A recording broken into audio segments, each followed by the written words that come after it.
रविवार की अगर प्रदोष पड़ जाए, कौन से दिन? रविवार की प्रदोष के दिन ये प्रयोग अवश्य कर कर देखिएगा। ज्यादा बार नहीं करना है, केवल एक ही बार करना, बाबा स्वयं कृपा करेगा। प्रयास करना। 3 स्थान पर चढ़ाई गई बेलपत्र हमें सुख का अनुभव करा देती। बहुत ध्यान लगाइए। पहला, अशोक सुंदरी की जगह, एक बेलपत्र अशोक सुंदरी वाली जगह। अब उसको अशोक सुंदरी की जगह पर भी चढ़ाने का तरीका क्या है? जब हम बेलपत्र चढ़ाएंगे तो उस बेलपत्र को चढ़ाते समय आपकी जो बेलपत्र की डंडी है, वो बेलपत्र, रविवार प्रदोष के दिन का ये उपाय है महाराज, ये बेलपत्र की जो डंडी है, इस डंडी का भाग शिवलिंग की ओर होना चाहिए। ये जो डंडी है, इसका भाग अशोक सुंदरी पर जब चढ़ाएंगे तो शिवलिंग की ओर इसका भाग होगा महाराज। दूसरी, बेलपत्र को जब हम समर्पित करेंगे तो जलाधारी का जया, विषहरा, शामरीवारी, दौतली, देव, मान लो जलाधारी ऊपर नहीं है शंकर जी के, तो उसका स्मरण कर कर 5 कन्याओं का नाम लेकर जया, विषहरा, शामलीवारी, दौतली, देव, इनका स्मरण कर कर शंकर भगवान के शिवलिंग पर बेलपत्र रखेंगे। बेलपत्र कहां रखना है? आप अगर यहां बैठे हो तो आपके विपरीत में डंडी का मुख होना चाहिए। ये बेलपत्र की जो डंडी है, इसका मुख आपके विपरीत में हो। आप यहां बैठे हो तो डंडी उधर होगी, आप इधर बैठे हो तो डंडी का मुख इधर होगा, आप उधर बैठे हो तो डंडी का मुख इधर होगा। आपके ठीक विपरीत की ओर डंडी का मुख हो। ये 2 जगह बेलपत्र समर्पित करने के बाद तृतीय बेलपत्र शिवलिंग की जो जलाधारी है, जहां पर भगवान शंकर का शिवलिंग रखा है, वहां स्पर्श कराकर, केवल छुआना है, स्पर्श कराकर बेलपत्री के पेड़ के नीचे ही कोई कंकर हो, कोई शंकर हो या कोई मिट्टी का ढेला हो, नी हो, तो वहीं मिट्टी को थोड़ी सी ऊंची कर कर एक बेलपत्र बैठकर इस बेलपत्री की डंडी जड़ की ओर, मतलब जो वृक्ष होता है उस ओर इस डंडी का मुख होना चाहिए। ये 3 रविवार के प्रदोष के दिन शंकर भगवान पर चढ़ाई गई बेलपत्र से हमारा गया हुआ धन भी पुनः आने का रहता है, और हमारा जो व्यापार बार बार बंद हो रहा है, शिव की कृपा से एक बार चालू तो चालू हो ही जाता है। शिव तत्व को जाना, निवेदन है सब भाव से करना है। हमें कहीं दूर जाकर ये प्रयोग नहीं करना है। अपने शिवालय, अपने जो घर के आसपास में शिवालय हो, वो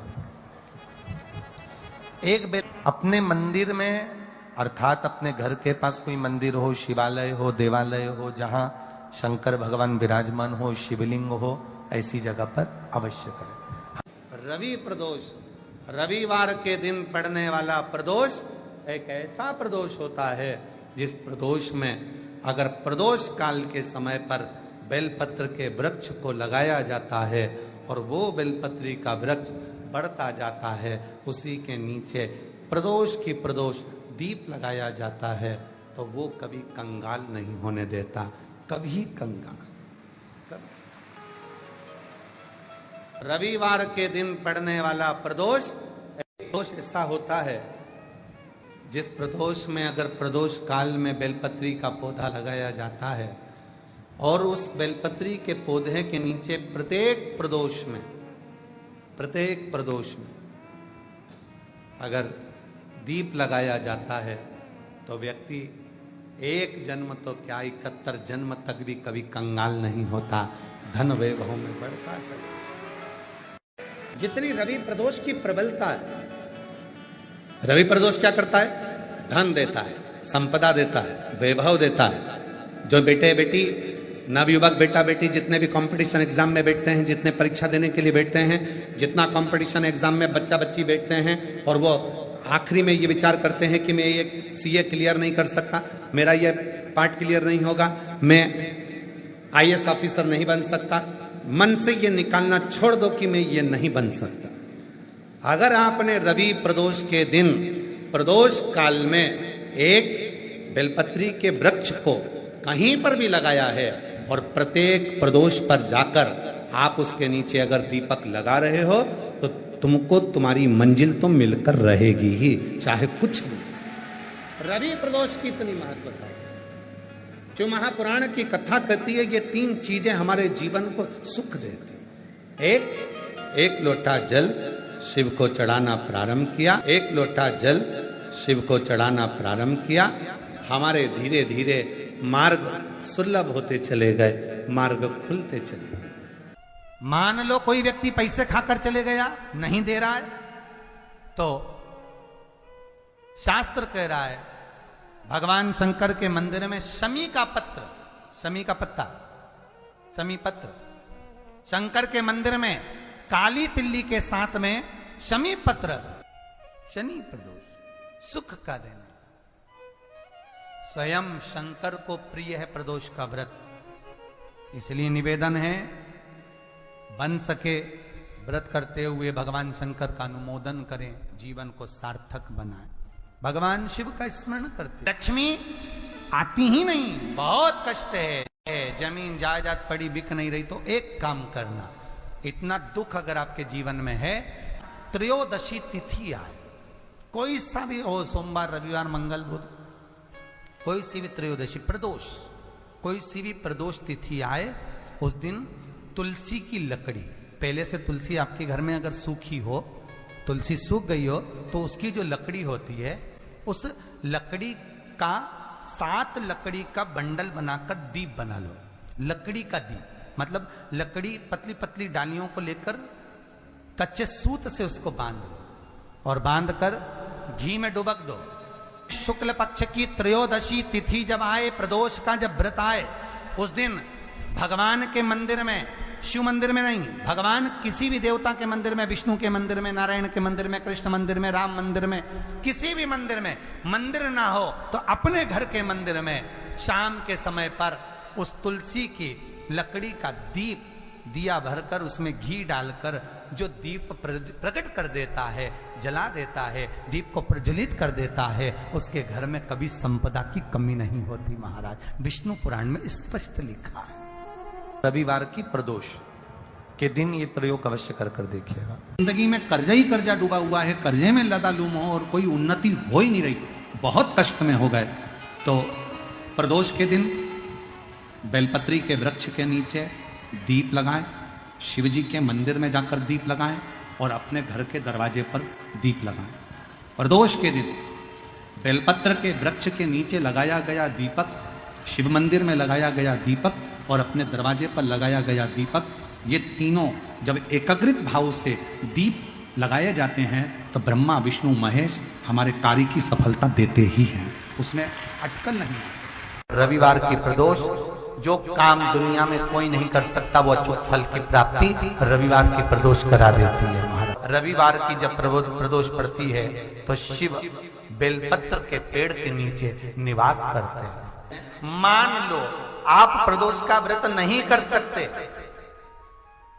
आप अगर व्रत नहीं कर सकते तो प्रदोष के दिन, प्रदोष काल में शाम का समय, सूर्यास्त का कुछ पल, कुछ घड़ी के पहले से लेकर बाद तक का प्रदोष काल के अंतर्गत आप शंकर जी के मंदिर में जाकर 1 लोटा पानी, 5 बेलपत्र भी अगर समर्पित करते हैं तो संपूर्ण प्रदोष का फल आपके भाग्य में प्रबल हो जाए।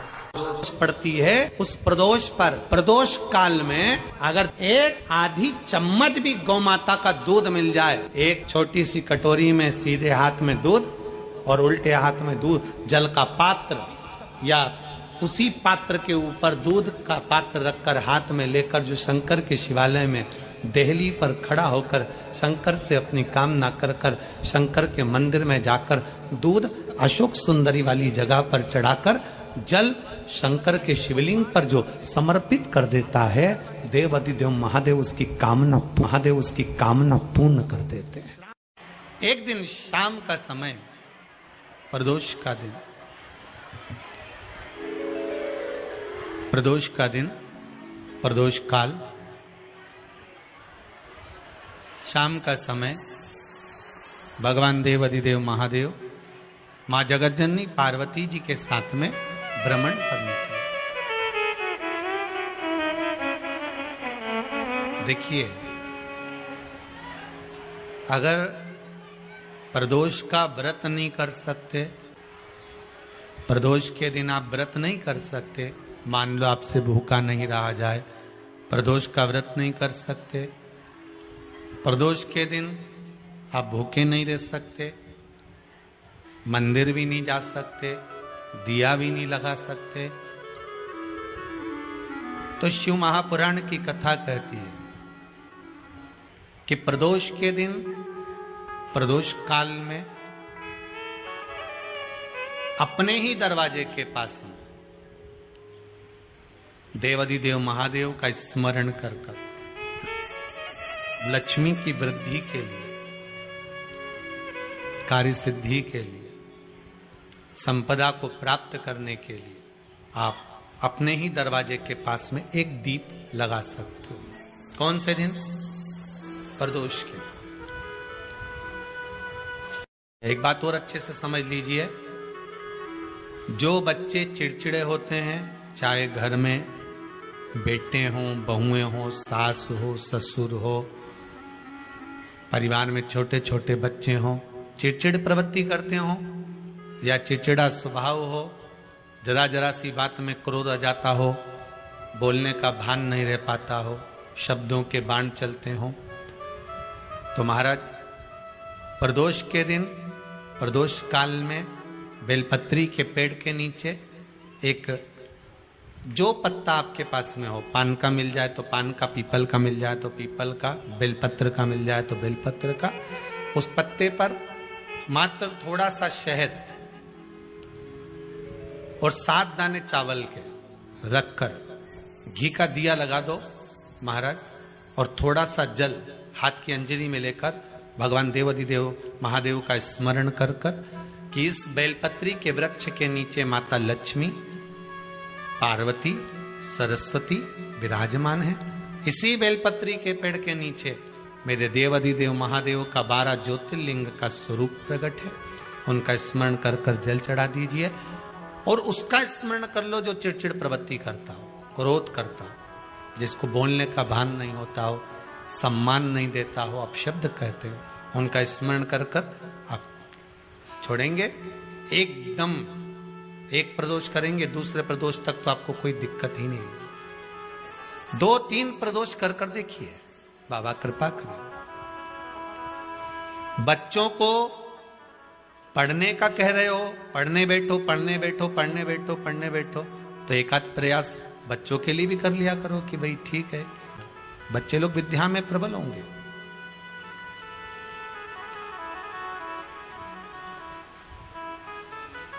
शिव उपासना का जो फल है वह 1000 गुना। पहले भी कथा में कहा, आज फिर कहते हैं, शिव मंदिर में जल बाद में चढ़ाना, शंकर के मंदिर में जाकर पंचामृत स्नान बाद में कराना, शंकर जी के मंदिर में जाकर पूजन बाद में करना, पहले थाली एक और रखकर शिव मंदिर में झाड़ू, पोछा या जो बेलपत्री, निर्माल्य जो भी रखा हो, उतरा हुआ सामान, उसको भरकर कहीं एक और जहां मंदिर वाले रखते हो वहां ले जाकर रख दो। झाड़ू पोछा एक बार जरूर। पूजन करने से पहले सबसे पहले सफाई का ध्यान रखो और एक विश्वास रखना, आप मंदिर की सफाई नहीं कर रहे हो। फिर निवेदन करूंगा आपको, आप मंदिर की झाड़ू नहीं लगा रहे हो, आप मंदिर की सफाई नहीं कर रहे हो, आप मंदिर में पोछा नहीं लगा रहे हो। जितना हाथ आप मंदिर में फेर रहे हो सफाई के लिए, उतना आपके जीवन में जितना दुख है, जितनी तकलीफ है, जितना कष्ट है, जितनी बीमारी है, उस पर हाथ फेर रहे हो, मंदिर में नहीं फेर रहे हो। नहीं तो सारी दुनिया में जितने मंदिर हैं, सारे मंदिरों में ट्रस्टियों ने कुछ ना कुछ लगा के रखा है। स्वीपर आता है, साफ करके जाता है, ये आएगा सफाई कर कर जाएगा, पंडित जी होंगे तो बुआरी लगा देंगे, पंडित जी होंगे सफाई कर देंगे।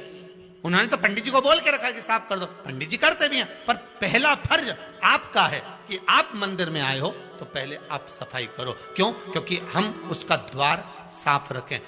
आज के समय में तो एक नियम हो गया साहब कि मंदिर में जाते हो तो मंदिर के दरवाजे पर चप्पल उतार के जाते हो, नहीं तो शास्त्र रीति तो ये कहती है कि मंदिर में भगवान सामने बैठा है तो उसके सामने चप्पल भी नहीं उतारना चाहिए। तो कई लोग कहते हैं मंदिर के अंदर थोड़ी ना उतार, हम तो जीने से भी बाहर, एकदम गेट के बाहर वहां उतार, पर सामने तो है ना, सम्मुख में तो है। तुम्हारे यहां अगर 4 लोग दिवाली मिलने आते हैं ना, तो तुमने चप्पल रखने का भी स्टैंड बनाकर रखा है, साइड में उतारिए, दहली पर मत उतार देना, थोड़ा साइड में उतारो। सामने से सब आते जाते रहते हैं, सामने उतारो, सम्मुख में क्यों उतार रहे हो?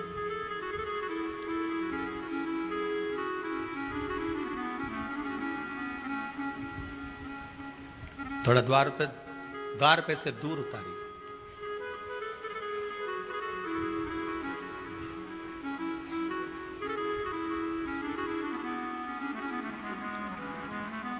अभी तो कुबेरेश्वर धाम में काम चल रहा है।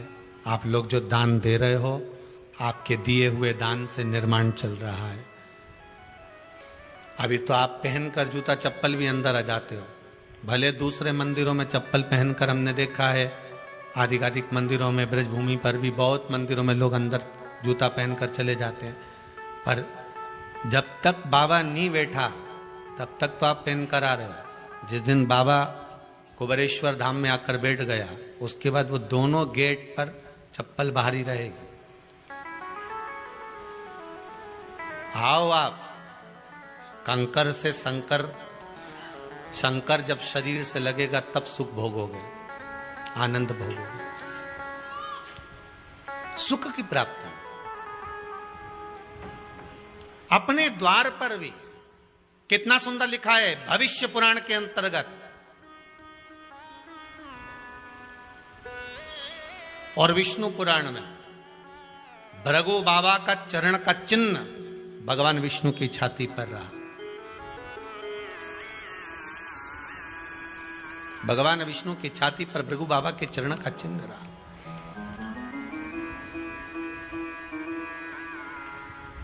चरण का चिन्ह। अब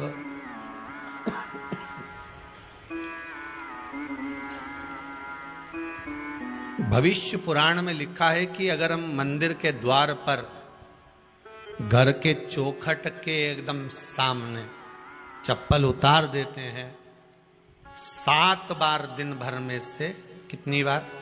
7 बार विष्णु पुराण कहती है ऐसा कोई दिन नहीं होता जिस दिन दरवाजे पर 7 बार लक्ष्मी आकर खड़ी नहीं होती हो। कल एक कथा कही थी आपको कि प्रत्येक मनुष्य के भाग्य में सुख लिखा है, केवल मंथन करना। भविष्य पुराण कहती है 7 बार लक्ष्मी प्रत्येक मनुष्य के दरवाजे पर जाकर खड़ी होती है, पर द्वार पर चप्पल पड़ी होने के कारणवश वो लौट कर चली जाती है। बहुत ध्यान दीजिएगा महाराज, थोड़ा सा आपको बुरा लगेगा, लग जाए, और शिव पुराण है, जीवन संवार देगी तो अच्छी बात है, जीवन संवार दे तो अच्छी बात है। मंदिर के द्वार पर हम जब चप्पल छोड़ते हैं, जिस मंदिर की चौखट पर चप्पल छोड़ी है, आप जितनी देर आराधना में लगे रहते हैं उतनी देर तक आपकी चप्पल पर जितने लोग लांग कर जाते हैं, जितने लोग लांग कर प्रवेश करते हैं, उसका भी दुख आपके भाग्य में आता चले जाता है। ध्यान दीजिएगा जरा। चप्पल का भविष्य पुराण में पढ़िएगा कवि की पादुका का महत्व क्या है, पादुका किस ओर उतारना चाहिए, पादुका को कहां रखना चाहिए, किस जगह पर बुआरी झाड़ू को रखना चाहिए, किस जगह पर चलनी को रखना चाहिए, सुई उस सुई को जिस हाल में सब बैठते हैं उस हाल में क्यों रखा जाता है? सुई तो इतनी सी है, पर जिस हाल में सब बैठते हैं उस हाल में ना तो झाड़ू रखते हैं, उस हाल में ना चलनी रखते हैं। भैया क्यों नहीं रखते? कारण क्या है कि जिस हाल में सब बैठकर बात करें, आवक जावक की बात हो, व्यापार की बात हो, लक्ष्मी की बात हो, प्रेम स्नेह की बात हो, आपस में बैठकर सब चर्चा कर रहे हो, अगर वहां छलनी होगी, झाड़ू होगी, तो बैठे बैठे बात करने में विवाद चालू हो जाएगा। 15-20 मिनट तुमने बहुत प्रेम की बात करी, अच्छे से बात करी, पति पत्नी बहुत प्रेम की बात कर रहे थे, मालूम पड़े बात करते करते से कब झगड़ा उत्पन्न हो जाए तो समझ में नहीं आया। हमारी बहू को क्या हो जाता है, बैठे बैठे बात करते करते झगड़ा कर देती है, जरा सी बात में झगड़ा चालू हो जाता है। कारण क्या है? जिस हाल में तुम बैठ रहे हो, जिस कमरे में तुम बैठ रहे हो, जिस हाल के अंदर सब बैठकर चर्चा करते, बात करते, चित्त करते, आपस में बैठकर सब लोग एक दूसरे के बातचीत करने बैठे हैं, आय व्यय देखने बैठे हैं, दुकान व्यापार की बात करने बैठे हैं, उस जगह पर फिर झगड़े का क्रम कहां से आ गया? एक ना एक का मुंह क्यों फूल गया? कारण क्या था? कोई बात टेंशन क्यों आ रहा है? मतलब उस हाल में या तो चलनी रखी है या झाड़ू रखी है, भले तुमने सोफे के नीचे फंसा दियो, भले तुमने पीछे फंसा दियो, पर पड़ी जरूर है, रखी जरूर है, कहीं ना कहीं पड़ी होगी।